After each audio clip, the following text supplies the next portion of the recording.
അസ്സലാമു അലൈക്കും. മാഹിർ റാഫീൻ്റെ ഷർട്ടിൽ വലിച്ചടുപ്പിച്ചു. അവൻ്റെ അഗ്നി ജ്വലിക്കുന്ന മിഴികളെ നേരിടാൻ കഴിയാതെ റാഫി വിയർത്തു. ഡോ മനുഷ്യനെ, ക്ഷമിക്കുന്നതിനും ഒരു പരിധിയുണ്ട്. ഒരു മനുഷ്യൻ്റെ ഗതികേടിനെ മുതലെടുത്ത് അവനെ ഇങ്ങനെ ചവിട്ടി താഴ്ത്തുന്നത് അത്ര നല്ല സ്വഭാവമാണോ? മാഹിറിൻ്റെ ദേഷ്യത്തോടെയുള്ള ചോദ്യം കേട്ട് റാഫി സ്വയം അറിയാതെ തല അല്ലെന്ന് അനക്കിയിരുന്നു. ഇനി ആവശ്യമില്ലാതെ മറ്റുള്ളവരെ പരിഹസിക്കാൻ നിന്നാലേ നിന്റെ ഈ നാക്ക് ഞാൻ പിഴുതെടുക്കും എന്നും പറഞ്ഞ് മാഹിർ അവനിലെ പിടി അയച്ചു. അവനിലെ മാറ്റം കണ്ട് അന്താളിപ്പുടെ റാഫി അനക്കമറ്റ് നിന്നുപോയി. ആദിലിൻ്റെ ഓട്ടോയിൽ വന്നിറങ്ങുന്ന മാഹിറിനെ ആദ്യം കണ്ടത് സീജയാണ്.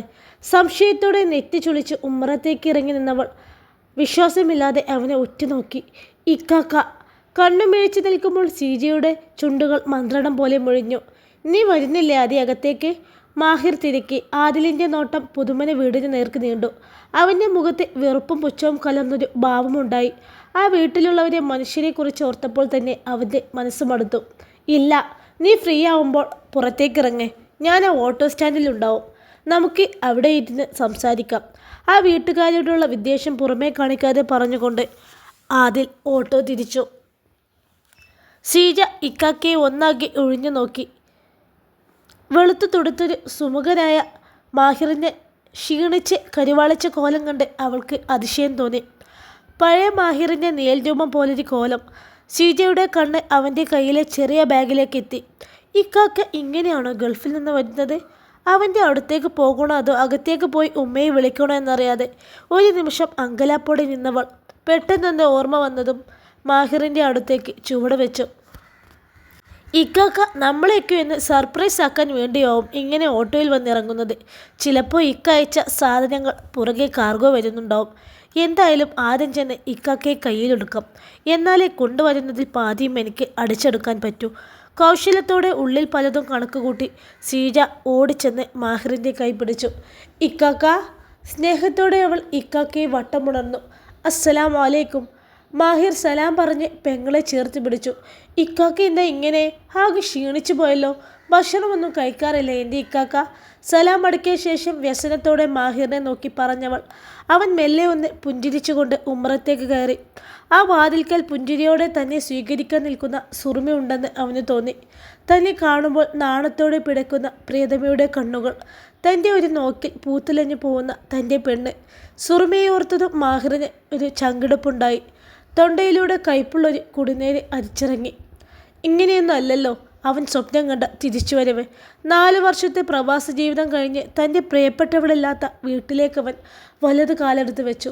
ഉമ്മാ ഇങ്ങോട്ടൊന്ന് വരി. ഇതാരാ വന്നിരിക്കുന്നത് നോക്കിക്കേ. സീജ ആവേശത്തോടെ ഉറക്കെ വിളിച്ചു കൂവി.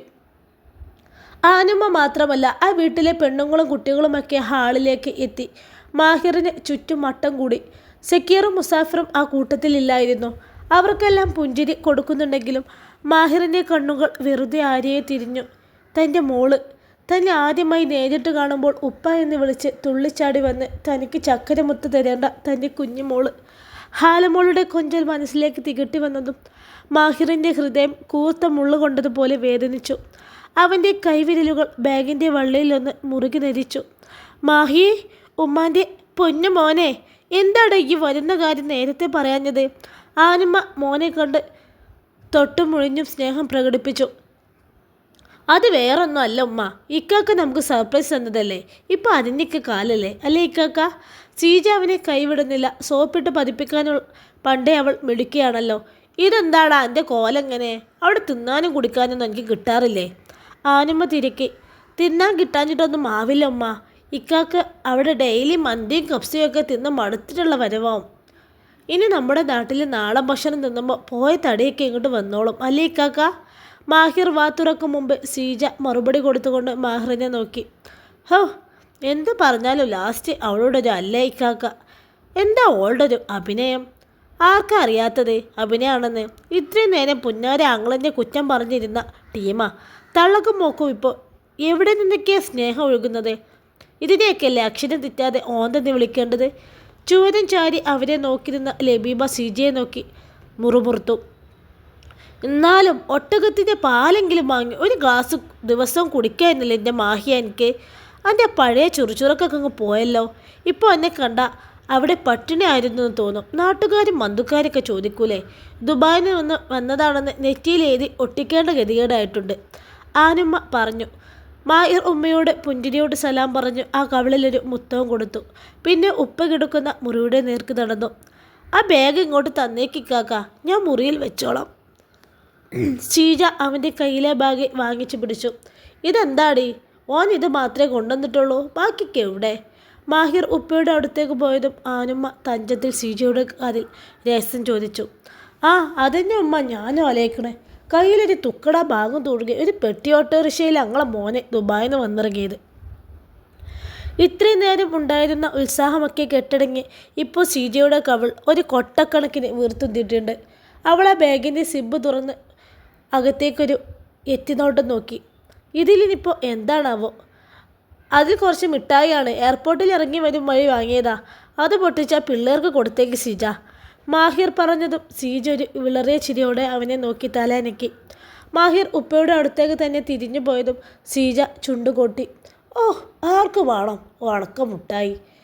എൻ്റെ ബലമായ സംശയം ഇതൊക്കെ സുറുമി പറഞ്ഞിട്ട് മാഹിർ നമ്മളോട് പ്രതികാരം ചെയ്യുന്നതാണെന്നാ. ഓൾ പറഞ്ഞു കാണും, ഒന്നില്ലാതെ കയ്യും വീശി വരാം. വരുമ്പോൾ കൊണ്ടുവന്നാൽ എല്ലാവർക്കും വീതം വെക്കണ്ടേ? ഇവിടെ വന്നിട്ടാകുമ്പോൾ ഓൾക്ക് ഒറ്റയ്ക്ക് വഴങ്ങാലോ. നബീബ ഇരുത്തിയിൽ എണ്ണ ഒഴിച്ചു. ഇനി ഉമ്മയും മോളും ആളി കത്തിക്കോളും. ശരിയാ, ഒക്കെ ആ ഉരുമ്പട്ടോളുടെ ഏഷനെ കൊണ്ട് തന്നെയാവും. അല്ലാതെ എൻ്റെ മോനെങ്ങനെ കൈയും വീശി ഒന്നും വരൂല. കഴിഞ്ഞ തവണ ഓൻ വന്നപ്പോൾ 4 പെട്ടി നിറച്ച സാധനങ്ങളായിരുന്നു. ആനുമ്മ പല്ലിനിടയിലിട്ട് വാക്കുകളെ അമർത്തി. ഇതിങ്ങനെ വിട്ടാൽ പറ്റൂലമ്മ. ഇക്കയോട് എൻ്റെ ഭാര്യൻ്റെ ഗുണങ്ങളൊക്കെ പറഞ്ഞു കൊടുക്കണം. ഓൾ ഉമ്മാനെ ധിക്കരിച്ച് ഇറങ്ങിപ്പോയതാണെന്ന് പറയണം. ഓൾക്ക് പല പുരുഷന്മാരായിട്ട് ബന്ധമുണ്ടെന്ന് പറയണം. പിന്നെ ഇക്കാക്ക് മനസ്സിലായിക്കോളും കെട്ടിയോളെ യഥാർത്ഥ മുഖം. ഞാൻ പറഞ്ഞു കൊടുത്താളോ മാഹിറിനോട്. ആ മൂദേവി ഇനി എൻ്റെ മരുമകളായി വായിക്കൂല. ഇവിടുത്തെ പൊറുപ്പ് മതിയാക്കി പോയതല്ലേ അവള്. ജീവിതകാലം മുഴുവനും അവിടെ തന്നെ നിൽക്കട്ടെ, അവിടെ കിടന്ന് അനുഭവിക്കട്ടെ ശവം. ആനമ്മ തിളച്ചുകൊണ്ട് ആ പാവം പെണ്ണിനെ പ്രാഗി. മാഹിർ ഉപ്പാൻ്റെ കൈ പിടിച്ച് മുത്തി. ഉപ്പയുടെ കണ്ണ് നിറഞ്ഞു വരുന്നതും അതിരങ്ങൾ വിറകൊള്ളുന്നതും മാഹിർ കണ്ടു. അവൻ്റെ ഉള്ളിലും ഒരു തുള്ളി ഉരുണ്ട് വീണു. താൻ കിടപ്പിലായതു മുതൽ കുടുംബത്തിൻ്റെ ഭാരം മുഴുവൻ ചുമക്കുന്ന മകനെ നോക്കുമ്പോൾ ഉപ്പയുടെ ഹൃദയം വല്ലാതെ നീറി. കുടുംബത്തിന് വേണ്ടി ജീവിച്ച് അവൻ്റെ ജീവിതത്തിന് മങ്ങലേറ്റിയിരിക്കുന്നു. ഇന്നോളം ഒന്നും തിരിച്ചും ആഗ്രഹിക്കാതെ തൻ്റെ കൂടപ്പിറപ്പുകളുടെ ആവശ്യങ്ങൾ ഓരോന്നും നേടിക്കൊടുത്ത് തനിക്ക് വേണ്ടി ഒന്നും സമ്പാദിക്കാതെ വെറും കൈയോടെ അവൻ നാട്ടിലേക്ക് മടങ്ങിയെത്തിയിരിക്കുന്നു. സുറുമയും മോളും. അയാൾ വിറക്കുന്ന സ്വരത്തിൽ മകനോട് പറയാൻ ശ്രമിച്ചതും ആനുമ്മ അങ്ങോട്ട് കയറി വന്നതും ആ ഉപ്പ മൗനമായി. ആ മുഖത്തെ നേലിച്ച ഭയം മാഹിർ വായിച്ചെടുത്തു. ഉമ്മ, എവിടെ എൻ്റെ കുഞ്ഞു സുറുമയും? അവരെ കണ്ടില്ലല്ലോ. ഉള്ളിൽ നിരഞ്ഞു വന്ന ദേഷ്യം അടക്കി പിടിച്ചവൻ ചോദിച്ചു. ആനുമ്മയുടെ മുഖത്തെ ആവേശം കെട്ടുപോയി. അവരുടെ ഉള്ളൊന്ന് കിടങ്ങിയിരുന്നു. എപ്പോഴായാലും ഈ ചോദ്യത്തെ നേരിട്ടല്ലേ പറ്റൂ. ആനുമ്മ മുഖത്തെ സങ്കടം വരുത്തി. കരച്ചിൽ വന്നതുപോലൊരു ഭാവം. മോനെ, ഓളിപ്പോൾ പഴയ സുറുമയൊന്നും അല്ലട മോനെ. ഓളെ സ്വഭാവം ആകെ മാറിപ്പോയി. ഉമ്മാനെ ഓൾക്ക് കണ്ണെടുത്താൽ കണ്ടൂടാ. ഉമ്മ പറയുന്നത് ഒരു വക അനുസരിക്കൂല. അതുകൊണ്ടല്ലേ ഓളെ ഇക്കാക്ക് വന്ന് വിളിച്ചപ്പോൾ എന്നോടോ ഓളുടെ ഭർത്താവായ അന്നോടോ ഒരു വാക്ക് പോലും പറയാതെ ഓൾ ഇറങ്ങിപ്പോയത്. ആനുമ്മ തട്ടത്തിൻ്റെ തുമ്പ് കൊണ്ട് കണ്ണീരൊപ്പി കട്ടിലേക്കിരുന്നു. സുറുമിയുടെ കുറ്റങ്ങൾ ഓരോന്നായി എടുത്ത് മാഹിറിൻ്റെ മുൻപിലേക്ക് കുടഞ്ഞിടാൻ തുടങ്ങി. മാഹിറിന് തല പെരുത്തു. ഉള്ളു പൊള്ളുകയാണ്. വന്ന് കയറും മുമ്പ് ഇതിനൊക്കെ മറുപടി പറയാൻ നിന്നാൽ ശരിയാവില്ലെന്ന് തോന്നിയതുകൊണ്ട് മാഹിർ എഴുന്നേറ്റ് കൊടുങ്കാറ്റ് പോലെ പുറത്തേക്ക് പോയി. അവനെ നോക്കിയ ആനുമ്മയുടെ മുഖം ചുളിഞ്ഞു. ഓ, കെട്ടിയോളം പറഞ്ഞത് ഓൻക്ക് അത്ര പിടിച്ചിട്ടില്ല. ശരിയാക്കി തരാം ഞാൻ. പിറുപിറുത്തുകൊണ്ട് ഭർത്താവിനെയും ഒന്ന് തുറച്ചു നോക്കി. വന്ന് കയറും മുമ്പ് മകൻ്റെ ചെവിയിൽ തന്ത എന്തൊക്കെ ഓതി കൊടുത്താവോ. മുഹമ്മദുപ്പ മുഖം തിരിച്ചു കളഞ്ഞു. സുറുമയുടെ ഗന്ധം നിറഞ്ഞു നിൽക്കുന്ന മുറിയിലേക്ക് കയറിയതും മാഹിറിന് അവൾ അവിടെ എവിടെയോ ഉണ്ടെന്ന് തോന്നി. അവൾ മാഹിക്ക എന്ന് വിളിക്കുന്നത് പോലെ, തന്നെ കളിപ്പിച്ച് പൊട്ടിച്ചിരിക്കുന്നത് പോലെ. മാഹിറിൻ്റെ ചുണ്ടുകൾ വിടരാൻ തുടങ്ങിയതും സുൽത്താനയുടെ മുഖം അവൻ്റെ മനസ്സിൽ വീണ്ടും തെളിഞ്ഞു വന്നു. മാഹിർ തൻ്റെ ഉടലൊന്ന് മണത്തു നോക്കി. സുൽത്താനയുടെ ഗന്ധം. അവൻ്റെ തലയ്ക്കുള്ളിൽ കടന്നൽ കൂട്ടം ആർത്ത് ഇളകി പറന്നു. എല്ലാം അറിയുമ്പോൾ എൻ്റെ സുറുമ എന്നോട് ക്ഷമിക്കോ? ഡോറടച്ച് കുറ്റിയിട്ടവൻ ചെവി പൊത്തിപ്പിടിച്ച് നിലത്ത് കുനിഞ്ഞിരുന്നു. ഒത്തിരി നേരം അങ്ങനെ തന്നെ ഇരുന്നു. സീജ വന്ന് ആ കതകിൽ അമർത്തി തട്ടി വിളിക്കും വരെ മാഹിർ അതേ ഇരിപ്പ് തുടർന്നു. സുറുമിത്ത വന്നേ, ഭക്ഷണം കഴിക്കാം. തുമ്പി വന്ന് വിളിക്കുമ്പോൾ സുറുമി പുതപ്പിനുള്ളിൽ ചുരുണ്ട് കൂടി ഒരു കിടപ്പായിരുന്നു. നീ പോയി കഴിച്ചോ തുമ്പി, എനിക്ക് വിശപ്പില്ല, ഞാൻ പിന്നെ കഴിച്ചോളാം. എൻ്റെ പൊന്നിത്താ, മതി ഇങ്ങനെ കിടന്നത്, ഇനി ഫുഡ് കഴിച്ചിട്ട് വന്ന് റെസ്റ്റ് എടുത്തോ. അവരെല്ലാവരും ഇരുന്നു. ഇക്കാക്കയാ പറഞ്ഞത് ഇത്താനെ വിളിച്ചു കൊണ്ടുവരാൻ, അല്ലെങ്കിൽ ഇക്കാക്ക് ഇങ്ങോട്ട് വന്ന് തൂക്കിയെടുത്ത് കൊണ്ടുപോട്ടോ. തുമ്പി ആ കട്ടിലേക്ക് ഇരുന്നു കൊണ്ട് പറഞ്ഞു. സുറുമി അനങ്ങാതെ അങ്ങനെ തന്നെ കിടന്നു. ഒന്നിനും ഒരു ഉഷാറില്ല. ആരുടെയും കൂടെ മിണ്ടാനോ കൂടാനോ ഒന്നും കഴിയുന്നില്ല. ആകെ ഒരു വീർപ്പുമുട്ട്, മനസ്സ് മടുപ്പ്. അതിന് മാറണമെങ്കിൽ ആ ഒരുവനെന്ന് വിളിക്കണം. ആ സ്വരമെന്ന് കേട്ട് കാത് കുളിരണം, ഹൃദയം നിറയണം. എന്താ ഇത്താക്ക് വെയ്യേ? തുമ്പി പുതപ്പ് മാറ്റി അവളുടെ നെറ്റിയിലും കവിളിലൊക്കെ തൊട്ടു നോക്കി. പനിയൊന്നും ഇല്ലല്ലോ. ഉമ്മ എന്നോട് പറഞ്ഞു ഇത്ത അവിടെ നിന്ന് വഴക്കിട്ട് ഇറങ്ങി വന്നതാണെന്ന്. അതെന്തായാലും നന്നായെന്ന് ഞാൻ പറയൂ ഇത്ത. എത്ര നാൾ ആ സ്ത്രീയുടെ ആട്ടുന്നുപ്പ് സഹിച്ച് അവിടെ കഴിയും? ഇത്താൻ്റെ സ്ഥാനത്തെ ഞാനായിരുന്നെങ്കിൽ എപ്പോഴേ ആ പരുമകൾ പട്ട അഴിച്ച് ആ സ്ത്രീയുടെ മുഖത്തേക്ക് ഇറങ്ങിപ്പോന്നേനെ. ഇത്താക്കിത് കുറച്ചുകൂടി നേരത്തെ ആവായിരുന്നു. ഹോ, ഇപ്പോഴെങ്കിലും ബുദ്ധി ഉദിച്ചല്ലോ. എന്തായാലും മായിക്കാക്ക് ആ സ്ത്രീയുടെ സ്വഭാവം കിട്ടിയിട്ടില്ല. കാര്യം പറഞ്ഞാൽ മനസ്സിലാവും ചെയ്യും. പിന്നെ ഇത്തെന്തിനെ പേടിക്കുന്നത്?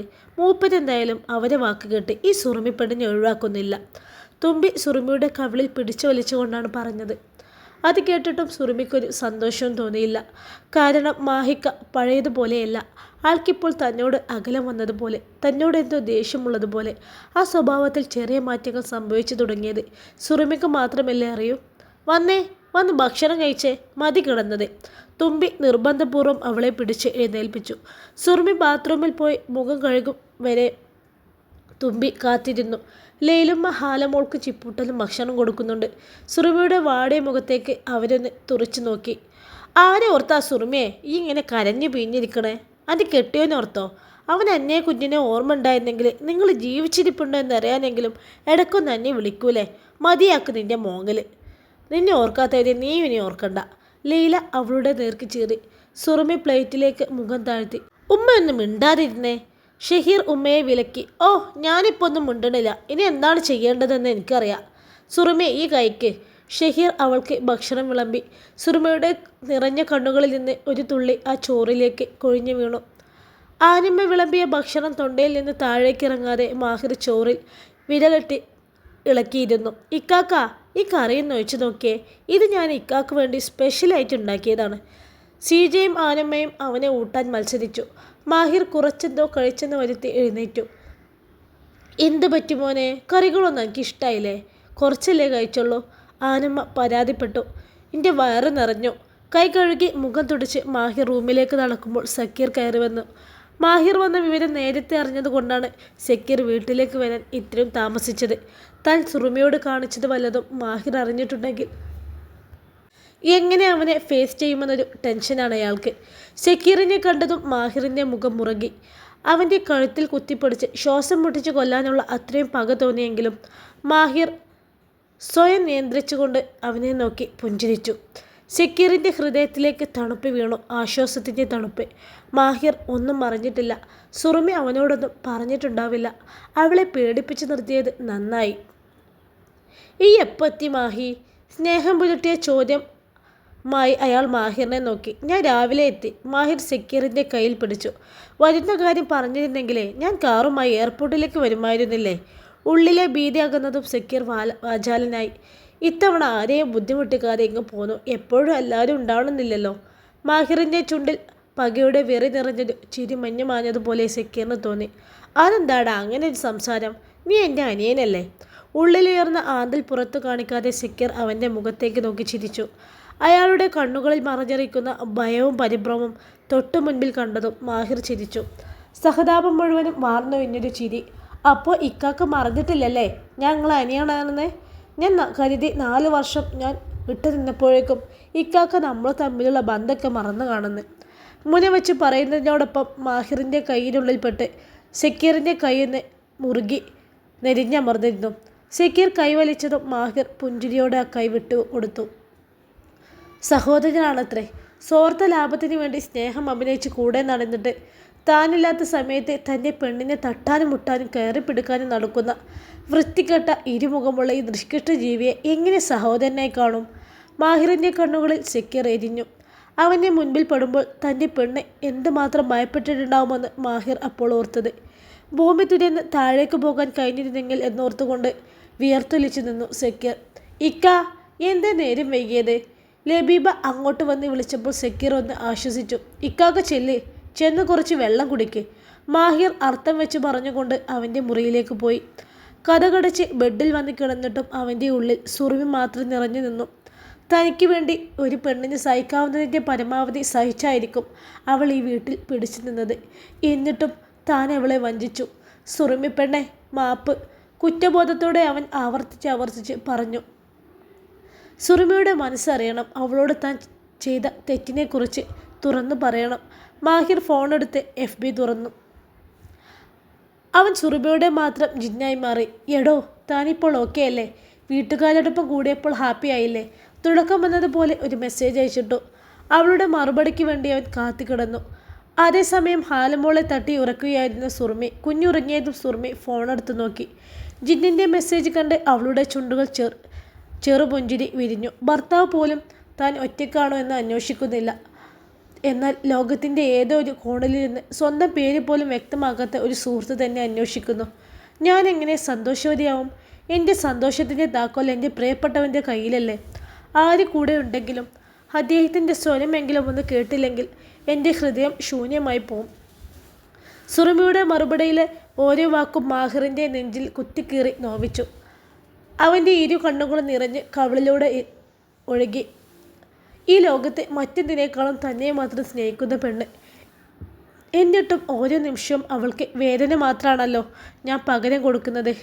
നിന്നെ എനിക്ക് വിളിക്കണമെന്നുണ്ട് പെണ്ണെ. നിന്നെയും നമ്മുടെ മോളെയും കാണാൻ അങ്ങോട്ട് ഓടി വരണമെന്നുണ്ട്. പക്ഷേ എനിക്കതിന് ഒട്ടും പറ്റുന്നില്ലല്ലോ. നിൻ്റെ മുൻപിൽ വന്ന് നിൽക്കുന്ന കാര്യം ചിന്തിക്കാൻ പോലും എനിക്ക് കഴിയുന്നില്ല. എല്ലാം അറിയുമ്പോൾ നീ എന്നെ വെറുത്തു പോയാലോ? മാഹിറിൻ്റെ ഹൃദയം അലറിക്കരിഞ്ഞു. വിളിക്കുമടോ. തൻ്റെ ഈ കറയില്ലാത്ത സ്നേഹം അനുഭവിക്കാൻ ആളെ എത്രയും പെട്ടെന്ന് തന്നെ നിന്നെ തേടിയെത്തുക തന്നെ ചെയ്യും. താൻ നല്ലൊരു ഹൃദയത്തിനുടമയാണ്. വീണ്ടും അവൻ എന്തൊക്കെയോ സംസാരിച്ചു. കുറച്ച് സമയത്തേക്കെങ്കിലും സുറുമി അവളുടെ സങ്കടങ്ങളെ മറഞ്ഞു. ഞാൻ തന്നോടൊരു കാര്യം ചോദിച്ചോട്ടെ? എൻ്റെ ഒരു സുഹൃത്തിന് വേണ്ടിയാണ്. മാഹിർ തൻ്റെ ഉള്ള പൊള്ളിക്കുന്ന ദുഃഖം അവളുടെ മുൻപിൽ തുറന്നു വെക്കാൻ ഒരുങ്ങി. തെറ്റു മറച്ചു വെച്ച് ആ പാവം പെണ്ണിനെ വഞ്ചിക്കാൻ അവന് എന്തായാലും കഴിയത്തില്ല. ചോദിക്കൂ. അവൻ ചോദിക്കാൻ പോകുന്നത് എന്താവുമെന്ന് അറിയാനുള്ള ആകാംക്ഷ സുറുമയിൽ നിറഞ്ഞു. അവനൊരു തെറ്റ് ചെയ്തു, വലിയൊരു തെറ്റ്. ഒരു പെണ്ണിനും ക്ഷമിക്കാൻ കഴിയാത്ത തെറ്റ്. അതവൻ്റെ ഭാര്യ അറിയുമ്പോൾ അവൾ എങ്ങനെ പ്രതികരിക്കുമെന്ന് അറിയാതെ നീറിയാണ് അവനിപ്പോൾ ഓരോ നിമിഷവും തള്ളി നോക്കുന്നത്. അവൻ്റെ ഭാര്യയുടെ സ്ഥാനത്ത് സുറുമ ആയിരുന്നെങ്കിൽ, തെറ്റ് ചെയ്തത് തൻ്റെ ഭർത്താവായിരുന്നെങ്കിൽ, തൻ്റെ പാതിയായവനെ താൻ പുറത്തു കൊടുക്കുമോ? അക്ഷരങ്ങൾ പെറുക്കിയെടുത്ത് ചോദിക്കുമ്പോൾ അവൻ്റെ വിരൽത്തുമ്പ് പോലും വിറകൊണ്ടു. എന്ത് തെറ്റാണ് ചെയ്തതെന്ന് പറഞ്ഞില്ലല്ലോ. അത് പറഞ്ഞാലല്ലേ എനിക്ക് മറുപടി പറയാൻ കഴിയൂ. അവൻ ജോലി ചെയ്തിരുന്ന വീട്ടിലെ ഭ്രാന്തിയായൊരു പെൺകുട്ടിക്ക് അവനോട് പ്രണയം തോന്നി. പ്രണയമെന്ന് പറയാൻ പറ്റില്ല, ഒരു തരം ഭ്രാന്ത്. അവൾ അവളുടെ ഇഷ്ടം അവനോട് തുറന്നു പറഞ്ഞു. തന്നെ മാത്രം കാത്തിരിക്കുന്ന പ്രിയതമ തൻ്റെ വീട്ടിലുണ്ടെന്ന് പറഞ്ഞവൻ ആ സ്നേഹം നിരസിച്ചിട്ടും അവനെ വിവാഹം കഴിക്കണമെന്നവൾ വാശി പിടിച്ചു. ഒരു തരത്തിലും അവൻ വഴങ്ങുന്നില്ലെന്ന് കണ്ടതും അവൾ അവനിൽ പുരുഷനെ പ്രകോപിപ്പിക്കാനുള്ള ശ്രമം നടത്തി. ഒരു ദയം കൂടാതെ അവൻ അവളുടെ മുഖത്തടിച്ചു. അതോടെ അവൾക്ക് അവനോട് കടുത്ത പക തോന്നി. അവൻ തന്നെ തല്ലിയ കൈക്കൊണ്ടുകൊണ്ട് തൻ്റെ ഉടലിനെ തഴുകുന്നൊരു ദിവസം വരുമെന്നവൾ വെല്ലുവിളി മുഴക്കി. അങ്ങനെ ഒരു ദിവസം അവളും മറ്റൊരു സ്ത്രീയും ചേർന്ന് അവന് കൊടുക്കുന്ന ഭക്ഷണത്തിൽ ലഹരി കലർത്തി. ബോധമില്ലാതെ കിടന്ന ആ രാത്രിയിൽ സുന്ദരിയായ പെണ്ണ് അവൻ്റെ മുറിയിലേക്ക് വന്നു. അന്ന് രാത്രി അവൻ പോലും അറിയാതെ അവിടെ പലതും സംഭവിച്ചു പോയി. പുലർച്ചെ അവൻ ഉണരുമ്പോൾ അവൻ്റെ നെഞ്ചിൽ കിടന്നുറങ്ങുന്ന പെണ്ണിനെ കണ്ട് അവൻ ധരിച്ചുപോയി. ഒരു കഥ വായിക്കുന്ന ലാഘവത്തോടെ ഓരോ വാക്കും വായിച്ചെടുക്കുമ്പോൾ സുറുമയുടെ ഉള്ളിലും ഒരു പകപ്പ് നിറഞ്ഞു. ഇനി പറ, തൻ്റെ ഭർത്താവിൻ്റെ ജീവിതത്തിലാണ് ഇതുപോലത് സംഭവിച്ചു പോയിരുന്നെങ്കിൽ തനിക്കത് സഹിക്കാൻ കഴിയോ? ആ ഒരുവനോട് ക്ഷമിക്കാൻ എനിക്ക് കഴിയോ സുറുമേ? അയാൾ ചോദിച്ചു. മെസ്സേജ് വായിച്ച് സുറുമി 2 നിമിഷം ചിന്തയോടെ നിന്നു. ജിന്നിൻ്റെ കൂട്ടുകാരൻ്റെ സ്ഥാനത്ത് തൻ്റെ മാഹിക്കയെ സങ്കല്പിച്ചു നോക്കി. തൻ്റെ പ്രിയപ്പെട്ടവൻ മറ്റൊരു പെണ്ണിൻ്റെ കൂടെ കിടപ്പറയിൽ. സുറുമയുടെ ഹൃദയം വന്ന് വിറച്ചു. സുറുമയ്ക്ക് സങ്കല്പിക്കാൻ പോലും കഴിയുന്നില്ല. അയാൾ നിരപരാധിയാണെന്ന് അറിയാമെങ്കിലും ഭർത്താവിനെ സ്നേഹിക്കുന്ന ഒരു പെണ്ണിനും പെട്ടെന്ന് എങ്ങനെ കേട്ടാൽ ഉൾക്കൊള്ളാൻ കഴിയില്ലല്ലോ. ജിന്നിനോട് എന്ത് മറുപടി പറയണമെന്നറിയാതെ സുറുമ ചിന്തയിലാണ്. എന്നാൽ സുറുമയുടെ മറുപടിയും കാത്ത് ഫോണിലേക്ക് നോക്കിയിരിക്കുമ്പോൾ മാഹിറിൻ്റെ ഹൃദയമിടിപ്പ് വർദ്ധിച്ചു വന്നു. അങ്ങനെ ചോദിച്ചാൽ പെട്ടെന്നൊരു ഉത്തരം തരാൻ എനിക്ക് കഴിയില്ല. ക്ഷമിക്കുമെന്നൊക്കെ പറയുമെങ്കിലും ആ ഒരു അവസ്ഥയിലൂടെ കടന്നു പോവേണ്ടി വന്നാൽ തൻ്റെ പ്രാണയനായവൻ മറ്റൊരു പെണ്ണിൻ്റെ കൂടെ കിടന്നുവെന്ന് അറിയുമ്പോൾ ഏതൊരു പെണ്ണും തകർന്നു പോവും. എൻ്റെ മാഹിക്ക് എന്തായാലും അങ്ങനെയൊന്നും ചെയ്യില്ല. കേട്ടോ, അവൾ എഴുതിയ ഓരോ വാക്കുകളും അവൻ്റെ ഹൃദയത്തിലേക്ക് തുളഞ്ഞു കയറി. എന്തുമാത്രം വിശ്വാസത്തോടെ അവൾ പറയുന്നത്. എൻ്റെ മാഹിക്ക അങ്ങനെയൊന്നും ചെയ്യില്ലെന്ന്. കണ്ണുനീർ പാടെ കെട്ടി കാഴ്ചയെ മറിച്ചു തുടങ്ങിയതും മാഹിർ കണ്ണുകൾ ഇറക്കെ ചിമ്മി തുറന്നു. എന്തായാലും ഇയാളുടെ കൂട്ടുകാരനോട് പറ, സംഭവിച്ചതെല്ലാം ഭാര്യയോട് തുറന്നു പറയാൻ. പറയാതെ മറച്ചു വെച്ചാൽ അത് അവളോട് ചെയ്യുന്ന വലിയൊരു ചതിയായി മാറും. ഇനിയും അത് വായിക്കാനുള്ള ശക്തിയില്ലാതെ മാഹിർ തളർച്ചയോടെ ഫോൺ മാറ്റിവെച്ചു. എങ്ങനെ അവളോടിത് തുറന്നു പറയുമെന്ന് മാഹിറിനെ അറിയില്ല. എല്ലാം അറിയുമ്പോൾ അവൾ തകർന്നു പോകില്ലേ? ആ കൂട്ടുകാരൻ നിന്റെ ഭർത്താവ് തന്നെയാണ് പെണ്ണെ എന്ന് പറയുമ്പോൾ അവൾ തന്നെ വെറുത്തു പോകില്ലേ? അവളോട് പറയാതെ, അവളെയൊന്ന് കാണാതെ എത്ര നാൾ ഞാനിങ്ങനെ തള്ളി നിൽക്കും? എന്തൊരു പരീക്ഷണമാണ് റബ്ബേ ഇത്! ഓർക്കും തോറും മാഹിറിനെ വിഭ്രാന്തി അനുഭവപ്പെട്ടു. അവൻ ആ തലയണയിലേക്ക് മുഖം ചേർത്ത് വെച്ച് കരഞ്ഞു. സുറുമയുടെ കണ്ണുനീർ വീണ് കല്ലായി മാറിയ തലയണ അവൻ്റെ കണ്ണുനീരിനെയും ഏറ്റുവാങ്ങി. എൻ്റെ പെണ്ണെ, ഒരേ സമയം നിന്നെ കാണാനും കാണാതിരിക്കാനും നിന്നിൽ നിന്ന് എങ്ങോട്ടെങ്കിലും ഒളിച്ചോടാനുമൊക്കെ തോന്നുകയാണല്ലോ എനിക്ക്. നിന്നെ ഞാൻ എങ്ങനെ അഭിമുഖീകരിക്കും പെണ്ണെ? ഇൻഷാ അല്ലാഹ് ഈ കഥയുടെ ബാക്കി ഭാഗവുമായി നാളെ കാണാം. അസ്സലാമു അലൈക്കും. എല്ലാവരും ലൈക്കും കമൻ്റൊക്കെ ചെയ്യണേ.